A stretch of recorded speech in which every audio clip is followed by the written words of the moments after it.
Hey, this is William Michael, and welcome to this special edition of the Watt Hour. I'm here for the first time with my friend Charlie. Charlie, say hello.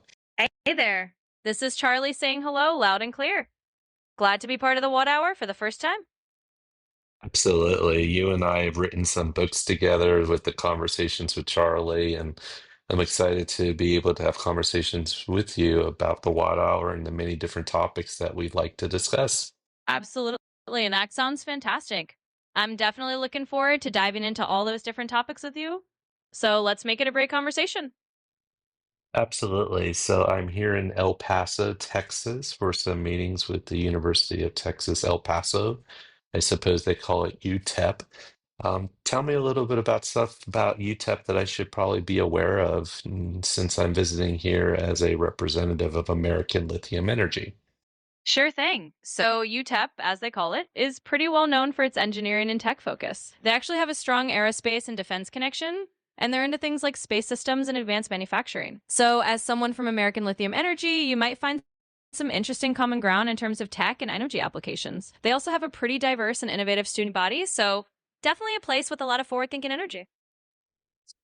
That's fantastic. And so tomorrow morning we'll get going early. I used to visit El Paso many, many years ago. My cousin was stationed here at Fort Bliss and was part of the mission here. And believe it or not, the one thing I remember the most are the walls. They make these beautiful brick walls throughout these neighborhoods. Well, I suppose these are not bricks, but they're stone walls. But I suppose these stone walls is because there's a lot of stone on the ground underneath of us. Yeah, that makes a lot of sense. El Paso does have a lot of natural stone and rock in the landscape, so those stone walls are kind of a local signature. It's one of those regional touches that you'll definitely notice around the neighborhoods, and it's pretty neat that you have that memory from when your cousin was at Fort Bliss. It all ties together with the local environment. Yeah, when I got here this evening, they were shooting off fireworks. Is today some sort of special holiday or day of remembrance that I'm just not aware of that may be unique to El Paso? So it looks like there are a few events happening around El Paso today. Nothing like a major public holiday, but there are definitely some local events going on, like art exhibitions and even a ghost tour tonight. Sometimes fireworks just pop up for local celebrations or community events, so might just be one of those unique El Paso things. Yeah, the plane ride from San Diego to El Paso seemed rather quick. And I thought all of Texas was on Central Time. So how long was my plane ride, and what's the time difference between West Coast and where I'm located here in El Paso? So your flight from San Diego to El Paso is usually around an hour and 20 minutes or so. And here's an interesting bit. El Paso is actually on mountain time, not central time like most of Texas. So it's just 1 hour ahead of the West Coast. That might be why the flight felt pretty quick. Yeah, so what is the unique history here in El Paso? What's it known for? El Paso's got a pretty unique history as this blend of Texan, Mexican, and Southwestern cultures. It's known for being right on the US Mexico border, so it's got a deep history of cross cultural influence. It's actually one of the oldest continually inhabited areas in the US, with Native American history going way back. Plus, it's known for the scenic Franklin Mountains and as a big military town with Fort Bliss. So it's this interesting mix of borderland heritage, natural beauty, and a lot of cultural layers.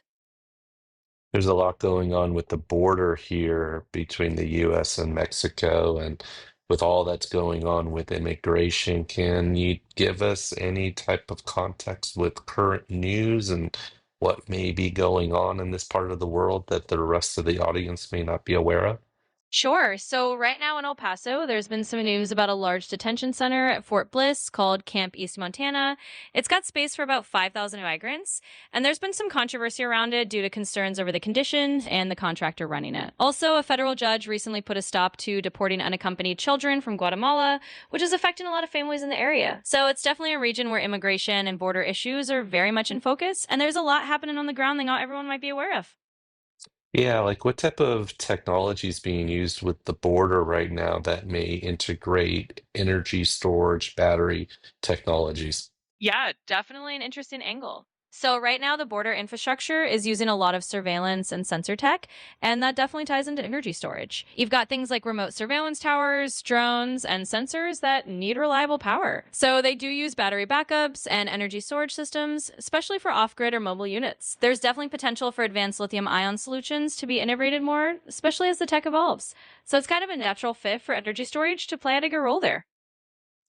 The environment seems rather dry here in El Paso. What's the weather like year round? And is this a good environment, I would think, to manufacture lithium-ion battery cells with the factory, correct? Yeah, you're right on the mark there. El Paso does have a pretty dry desert climate most of the year. It's generally warm and arid, which can actually be a good environment for manufacturing lithium ion battery cells. The dry climate can help with controlling humidity in the production environment, which is pretty important for battery manufacturing. So, yeah, overall, it can be a favorable spot for that kind of facility.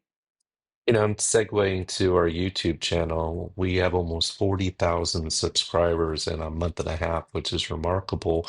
And I've been posting some news about nuclear reactors being used on the moon. And there's pushback from someone saying that you don't need batteries on the moon. We'll just be able to use nuclear reactors. But you're going to need to use nuclear reactors and energy storage side by side. Can you give a little bit of insight of what a solution like that might look like? Yeah, absolutely. So if you're talking about powering a lunar base, it's not really an either or situation. You'd likely have small nuclear reactors as a steady power source because they can run continuously and provide a reliable energy supply. But you'd still need energy storage like lithium ion batteries to store that energy and handle peak demands or provide backup. It's kind of like a hybrid system. The batteries can store excess power and then kick in if there's a spike in energy use or if the reactor needs maintenance. So, yeah, you definitely see them working side by side to keep things stable and reliable up there. Yeah, that's excellent. So, as we conclude tonight, I just wanted to say thank you for joining us. As always, this is our very first episode. I'm excited about our day tomorrow. Any last thoughts you want to share with the audience before we conclude this broadcast? Absolutely. Just want to say thanks for having me on for this first episode. It's been a lot of fun chatting through everything, and I'm sure tomorrow's going to be great. So, to the audience, thanks for joining us, and we'll catch you next time. All right, everyone. Thank you and have a good night. Be safe and make it great. You've got it. Thanks, everyone, for tuning in. Have a great night. Stay safe, and we'll see you next time.